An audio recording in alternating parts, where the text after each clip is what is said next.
Apakah Anda pikir Anda mengenal Yerusalem? Anda mengira itu tempat kelahiran perdamaian, karena namanya sering disebut sebagai kota suci bagi tiga agama besar.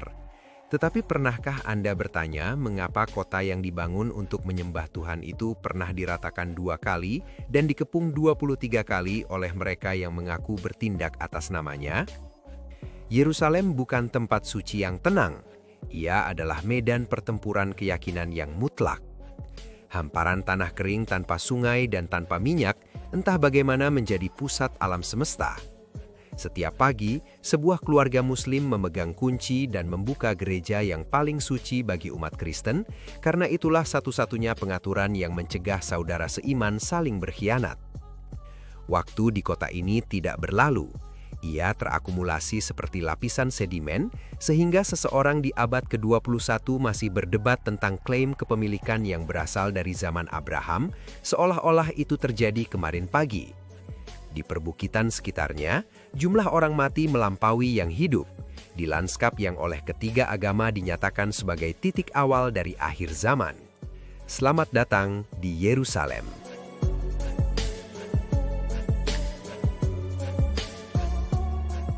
Di tengah kota tua, dataran tinggi batu kapur pucat menjulang di atas gang. Dinding penahan tersusun dari blok-blok raksasa, sehingga satu batu yang kini terkubur diperkirakan beratnya lebih dari 500 ton. Bukit Bait Suci atau Haram Al-Sharif hanya mencakup 35 hektar, lebih kecil daripada banyak taman pinggiran kota. Ia terletak di punggung Bukit Yudea yang kering, pada ketinggian sekitar 2.400 kaki. Terpapar di semua sisi oleh angin yang sama yang telah mengikis bukit ini selama 3.000 tahun. Bagi mereka yang melewati tempat ini setiap hari, lanskapnya bukanlah sesuatu yang abstrak. Saat Ramadan, 250.000 jamaah Muslim memenuhi plaza antara Kubah Batu dan Masjid Al-Aqsa setiap hari Jumat, berdesak-desakan di pintu-pintu keluar yang tidak akan menampung kepadatan itu jika terjadi sesuatu yang tidak diinginkan. Pengunjung Yahudi datang dengan jadwal tersepilah, diizinkan berjalan tetapi tidak pernah berdoa. Batas-batas yang ditegakkan di sini bukanlah pagar, melainkan protokol, aturan yang diperebutkan selama berabad-abad. Tempat ini tidak menjadi sengketa secara kebetulan. Herodes membangun platform pada abad pertama sebelum Masehi, Romawi merobohkan bait suci pada tahun 70 Masehi. Kubah Batu berdiri pada tahun 691 Masehi di atas batu dasar yang sama, yang diklaim oleh 3 peradaban sebagai pusat mutlak mereka, bukan sebagian, tetapi seluruhnya, tanpa kompromi. Kini dataran tinggi itu diawasi oleh kamera, diatur oleh yurisdiksi yang saling bersaing, dan aksesnya dibatasi sesuai suhu politik di sekitarnya. Apa yang terjadi ketika sebuah tempat terkenal karena ketidaknyataannya terjawab di sini setiap hari Jumat. Ia berubah menjadi perhitungan keamanan yang dibalut bahasa kesucian. Tempat-tempat seperti Bukit Bait Suci mengingatkan kita bahwa tanah paling berbahaya di dunia jarang sekali adalah tanah yang paling rapuh secara geologis. Di tempat ini, makna melampaui kemampuan manusia untuk mengelola konsekuensinya. Yang tersisa dari kuil kedua bukanlah sebuah ruangan, bukan sebuah kolom, bukan satu pun lengkung. Ia adalah dinding penahan, fragmen tepi fondasi yang menjulang 62 kaki di atas plaza di bawahnya. Permukaan batu kapur itu telah aus dan mengkilap selama 2000 tahun. Dinding tembok ratapan terbuka pada angin kering Yerusalem. Ia bukan reruntuhan biasa, melainkan tepi hidup dari kehilangan yang tak pernah dibayangkan. 60 negara menekan doa-doa mereka ke dalam celah-celah batu Herodian, seolah celah antara fisik dan metafisik selebar selembar kertas. Tempat ini menjadi seperti sekarang melalui tindakan penghancuran yang begitu lengkap hingga melahirkan kekuatan kebalikannya sendiri. Ketika Romawi merobohkan bait suci pada tahun 70 Masehi, yang tersisa bukan lagi monumen untuk mengenang, melainkan titik fokus dari apa yang diambil dan dari apa yang hilang dari kota ini. Pengalaman panjang itu memusatkan makna dengan cara yang kehadirannya tak pernah mampu ditiru. Kini penggalian terowongan yang membentang hampir sepertiga mil di bawah kawasan Muslim membuka konstruksi Herodes dalam keadaan utuh bagi para pengunjung. Ketika sebuah tempat menjadi terkenal karena dianggap tidak nyata, lapisan-lapisan di bawahnya berubah menjadi wilayah yang diperebutkan, dan arkeologi, ingatan suatu bangsa, menjadi gangguan bagi masa kini. Tembok itu mengajarkan sesuatu yang tidak nyaman. Struktur yang paling kuat terkadang justru adalah struktur yang tak lagi sendiri. Gereja Makam Kudus letaknya di kawasan Kristen, diakses melalui lorong-lorong yang begitu sempit, sehingga dua orang yang membawa tas harus berdesakan untuk melewatinya. Batu-batu di bawah kaki telah terikis halus oleh jutaan langkah selama berabad-abad. Lanskap ini tampak tidak nyata bukan karena usianya yang kuno, melainkan karena yang kuno dan yang sehari-hari yang sepenuhnya biasa, menempatinya bersamaan dalam setiap hari. Bagi mereka yang berjalan di jalan ini, perdagangan di sekitarnya bukanlah gangguan, ia adalah kondisi. Setiap Jumat, biarawan Fransiskan memimpin peziarah dari Brasil, Korea Selatan, dan Polandia melalui lorong-lorong di mana para pedagang meneriakan harga dan sepeda motor menerobos kesempitan di antara kerumunan. Seorang anak di jendela sekolah pada stasiun kedua menatap dengan kebosanan. Seorang yang telah melihat prosesi yang sama setiap minggu sejak cukup umur untuk menengok keluar jendela.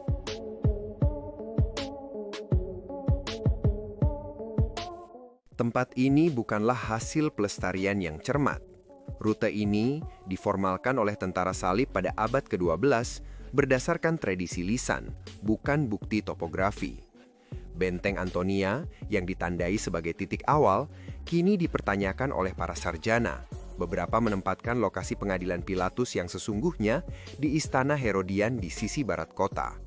Sebuah posisi seperti itu akan mengalihkan 8 abad ziarah sepanjang rute yang mungkin salah ditempatkan oleh rekonstruksi abad pertengahan. Tempat-tempat seperti Via Dolorosa mengingatkan kita bahwa makna tak selalu membutuhkan keakuratan. Ia membutuhkan pengulangan dan kemauan untuk terus berjalan, bahkan ketika landasan aslinya mungkin sudah lenyap. Tepat di luar sudut barat daya tembok kota tua, sebuah bangunan 2 lantai berdiri di tengah jalan-jalan batu, tanpa mengumumkan apa yang disimpan di dalamnya. Lantai dasar menyimpan makam Raja Daud, diselimuti bludur biru di bawah menara, terbungkus keheningan yang terkumpul dari doa-doa berulang mereka yang mencari persekutuan langsung dengan leluhur dari mana Mesias harus turun. Satu lantai tepat di atasnya, terhubung oleh sebuah tangga melalui dinding yang sama, adalah sinakel, ruangan yang diidentifikasi sejak abad ke-4 Masehi sebagai tempat perjamuan terakhir dan Pentakosta, peristiwa yang menandai kelahiran gereja Kristen. 2 lokasi yang paling signifikan secara teologis bagi 2 dari 3 agama besar di dunia itu dipisahkan oleh 1 anak tangga. Bagi mereka yang datang ke sini, benturan itu bukanlah keanehan, ia adalah tujuan. Peziarah Yahudi turun ke makam, peziarah Kristen menaiki tangga ke ruangan atas. Mereka berpapasan di tangga dalam keheningan, masing-masing naik atau turun menuju lapisan bangunan yang sesuai dengan versi mereka tentang makna tempat ini. Tak seorang pun merencanakan itu. Bangunan itu mengumpulkan kontradiksinya melalui 1000 tahun pembangunan, penghancuran dan rekonstruksi. Bizantium, tentara salib, Fransiskan, Ottoman. Setiap era meninggalkan jejak pada dinding yang sama. Tak ada yang sepenuhnya menghapus apa yang telah ada sebelumnya. Kesultanan Utsmaniyah mengubah ruangan atas menjadi masjid pada abad ke-16. Mihrab yang menghadap Mekah dan mihrab kecil di luarnya tetap ada hingga kini, berdampingan dengan ikonografi Kristen yang muncul kembali ketika pengaruh Utsmaniyah memudar. Ketika sebuah tempat menjadi terkenal karena ketidaknyataannya, kontradiksinya seringkali berubah menjadi daya tarik, dan daya tarik itu membuat kontradiksi tersebut hampir mustahil diselesaikan. Tempat-tempat seperti Gunung Sion mengingatkan kita bahwa sejarah tidak menata dirinya demi kenyamanan manusia. Ia hanya menumpuk sampai bebannya menjadi terlalu berat untuk diangkat siapapun. Setengah mil di sebelah barat gerbang Java, Pasar Mahane Yehuda menempati sekitar 250 kios di lorong-lorong beratap seng bergelombang. Lantainya telah aus oleh kaki-kaki generasi demi generasi yang melintas tanpa amat sadar akan sejarah. Di sini tak ada penunjukan suci, tak ada perimeter keamanan, Tak ada tekanan organisasional yang menempatkan setiap kios pada satu sisi tertentu. Hanya kehidupan sehari-hari yang bergelut dan bertukar tanpa henti.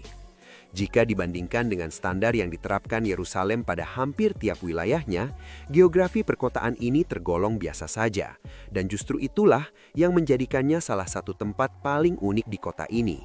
Bagi mereka yang bekerja dan berbelanja di sini, pasar adalah kehidupan sehari-hari dalam bentuknya yang paling fungsional.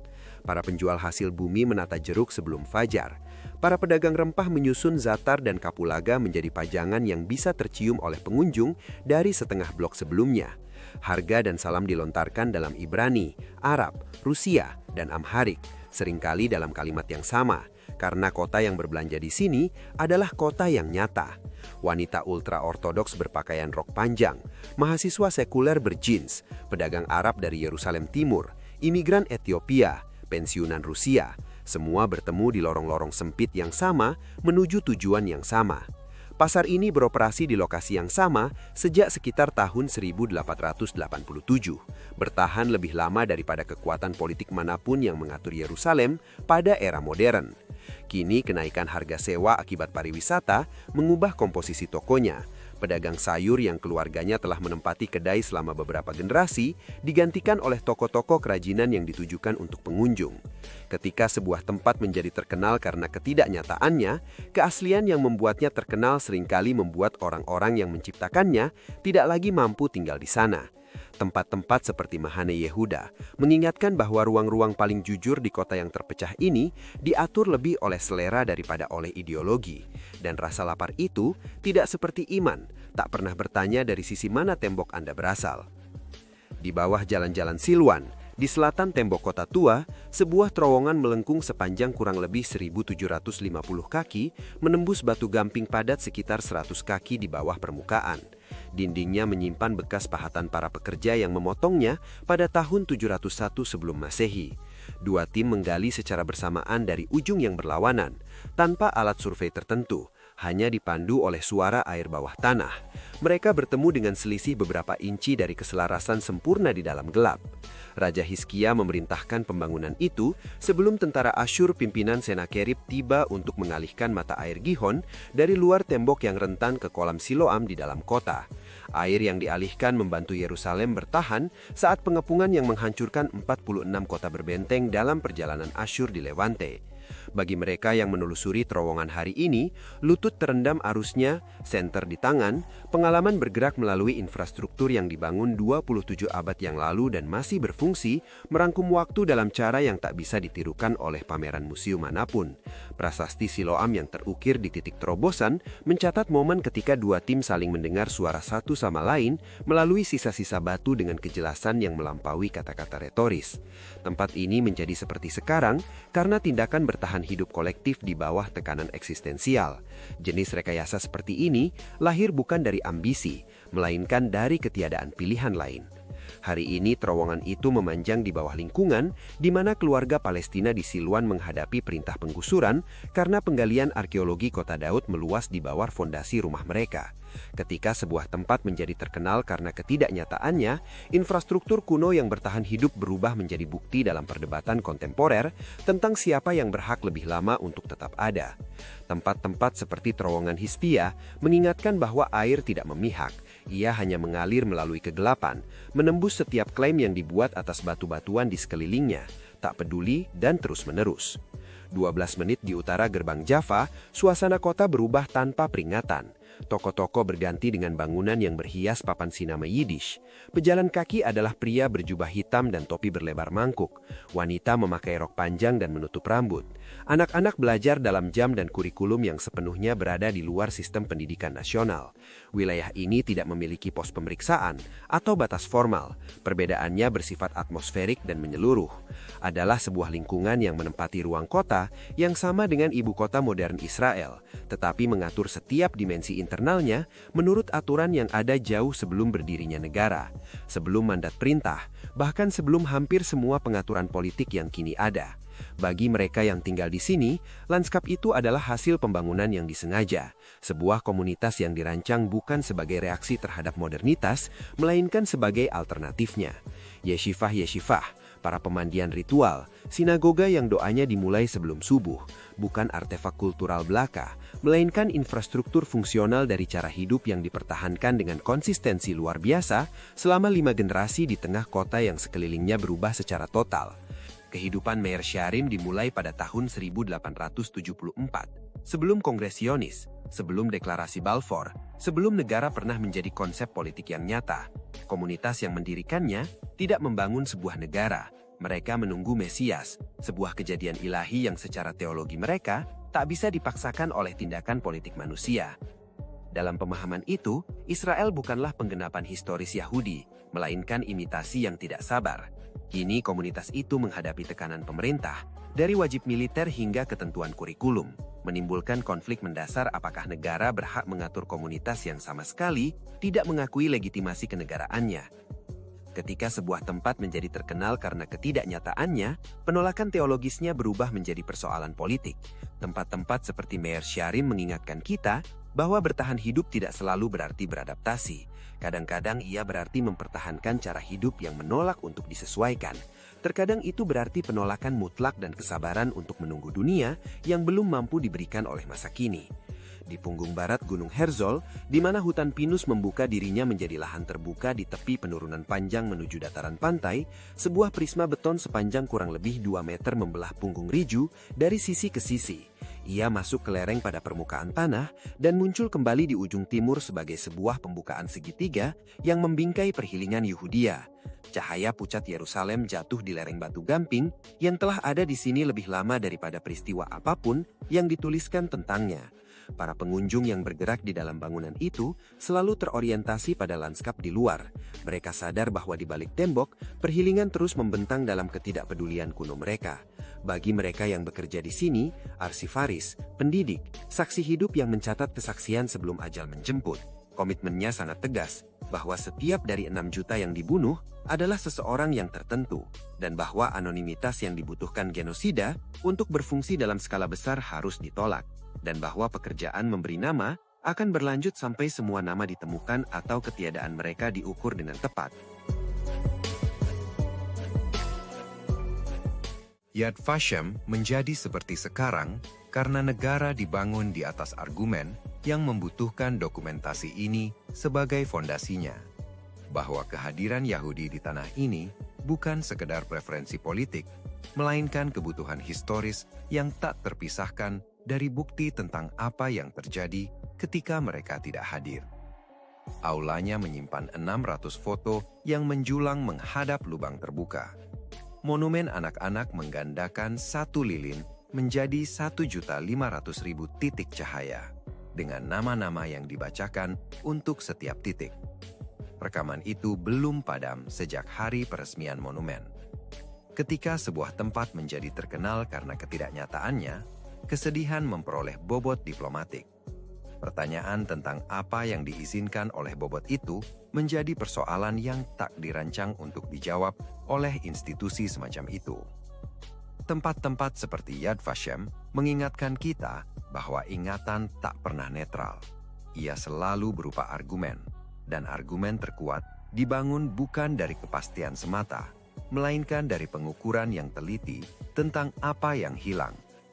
Yerusalem tidak memiliki sungai, tidak memiliki pelabuhan, tidak memiliki minyak, dan tak ada yang secara rasional seharusnya diperebutkan oleh peradaban manapun. Namun lebih banyak darah manusia telah ditumpahkan untuk mengklaim punggung Bukit Batu Kapur ini daripada tempat lain manapun di muka bumi. Setiap kekaisaran yang berusaha menghapuskannya sendiri, akhirnya lenyap terlebih dahulu. Setiap tembok yang dibangun untuk memisahkan acap kali runtuh, dan kota itu masih berdiri bukan karena pertahanannya yang tangguh, melainkan karena makna yang diberikan orang-orang padanya. Terbukti lebih tahan lama daripada setiap kekuatan yang dikirim untuk menghancurkan makna tersebut.